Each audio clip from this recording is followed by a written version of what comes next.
এরপর আমরা একটা জায়গায় লাঞ্চ সেরে নিয়ে আমরা পৌঁছে গেলাম আমাদের ফাইনাল ডেস্টিনেশন টাবোতে। এখান থেকে টাবো আর কত দূর? এসেই গেছি, টাবো হয়তো 2-3 কিলোমিটার মধ্যে। আমরা ভিলেজে ঢুকে গেছি। টাবো স্পিতি ভ্যালির মধ্যে অবস্থিত একটি ছোট্ট শান্ত পাহাড়ি গ্রাম। চারপাশে রুক্ষ পাহাড়, নীরব পরিবেশ আর বৌদ্ধ সংস্কৃতির ছোঁয়ার টাবোর একটা আলাদাই চার্ম রয়েছে। আপাতত আমরা রয়েছি হোটেল জামলিং ডংখাং। রুমের ব্যালকনি থেকে এই যে দেখো দূরে যে ছোট্ট ছোট্ট কেজ মতো দেখা যাচ্ছে, এখানে নাকি লামারা আগে থাকতো, এখন আমি জানি না এখনো থাকে কিনা। এটা আমি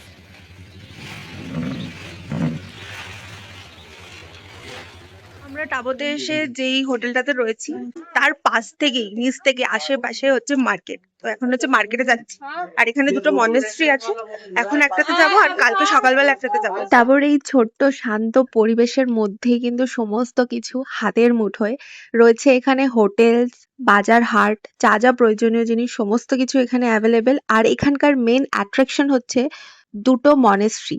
এখন আমরা যে মনেস্ট্রির সামনে দাঁড়িয়ে আছি এটা হচ্ছে নিউ মনেস্ট্রি। এইটা হচ্ছে এন্ট্রেন্স, আর এই চারিদিকে কিন্তু এগুলো অ্যাপেল গাছ, আর এইটা হচ্ছে আমাদের হোটেল। টাবোর এই নিউ মনেস্ট্রি, যেটি কালচাক্রা টেম্পল কমপ্লেক্স নামেও পরিচিত, 1980 সালে প্রতিষ্ঠিত হয় এবং দালাই লামা এসে এটি উদ্বোধন করে। এই মনেস্ট্রির বিশেষত্ব হলো এখানে ভিক্ষুকদের জন্য রয়েছে থাকা এবং পড়াশোনা করার ব্যবস্থা, এবং বৌদ্ধ ধর্মের বিভিন্ন স্ক্রিপচার বা ধর্মগ্রন্থ নিয়ে শিক্ষার উপরেও কিন্তু বিশেষ গুরুত্ব দেওয়া হয়।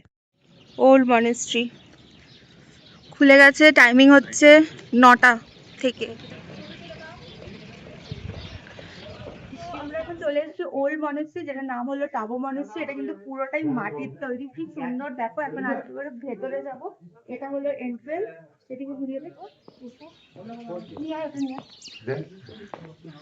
तगड़ी लगेगी काटो तो पीछे वो कर रहे हैं।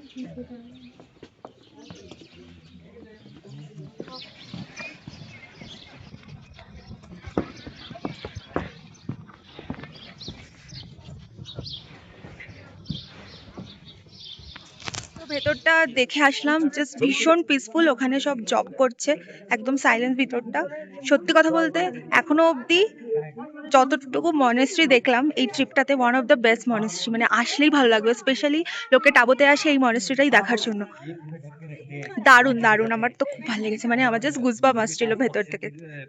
কেমন লাগলো মনেস্ট্রিটা খুব দেখে? সুন্দর, বিশেষ করে ভেতরের মানে এনভায়রনমেন্টটা এতটা কাম, মানে কি বলবো, মানে এখনো অবধি বেস্ট। বেশ খুব ভালো লাগলো। পুরোটা মাটি। প্রায় 1000 বছরের পুরনো এই টাবো মনেস্ট্রি, যেটিকে অজন্তা অব দ্য হিমালয়স বলেও উল্লেখ করা হয়। ইতিহাস পড়লে জানা যায় পশ্চিম তিব্বতের রাজা ইয়াসেওয়ের সময় অনুবাদক রিনচেন জাপনের উদ্যোগে এই মনেস্ট্রিটি প্রতিষ্ঠিত হয়। এখানে রয়েছে 9টি ডিস্টিংক্ট টেম্পল, ডেকোরেটেড স্তূপাস অ্যান্ড জীবন আকারের মাটির তৈরি বিভিন্ন মূর্তি। আর একটা বিষয় যেটা এখানে এসে সত্যি অনুভব করা যায় সেটা হলো এখানকার পরিবেশ। স্পিতি ভ্যালির মাঝে দাঁড়িয়ে থাকা এই প্রাচীন মনেস্ট্রি যেন ইতিহাস, শিল্প আর আধ্যাত্মিকতার এক অপূর্ব মেলবন্ধন। অনেকটা ভালো লাগা আর সঙ্গে অনেক মেমোরিজ নিয়ে আমরা এগোতে থাকলাম আমাদের পরের ডেস্টিনেশন কাজার উদ্দেশ্যে।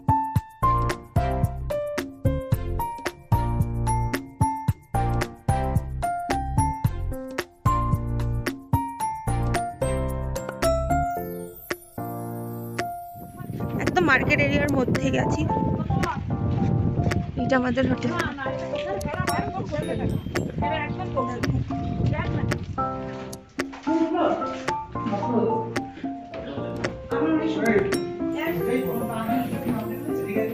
একটা রুম, এখানে 4 জন ইজিলি শোয়া যাবে। এই বেডটা যেরকম সাইজ, এই সাইড থেকে একটা ভিউ আর এখান থেকে একটা সুন্দর। এর পুরো লাদাখ লাদাখ ফিল হচ্ছে। এখানে একটা কাঠের চেয়ার রয়েছে, এই যে মিরর।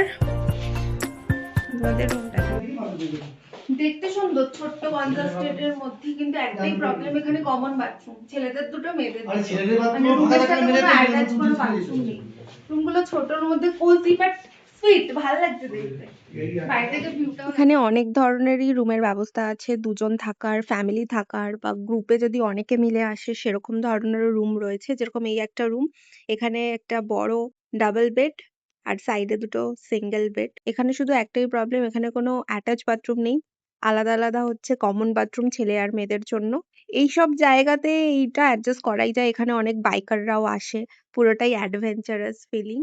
কাজাতে এখানে বেশিরভাগ হোটেলের ওপরেই এরকম রুফটপ সোলার প্যানেল করা রয়েছে, কারণ এখানে ইলেকট্রিসিটির প্রবলেম।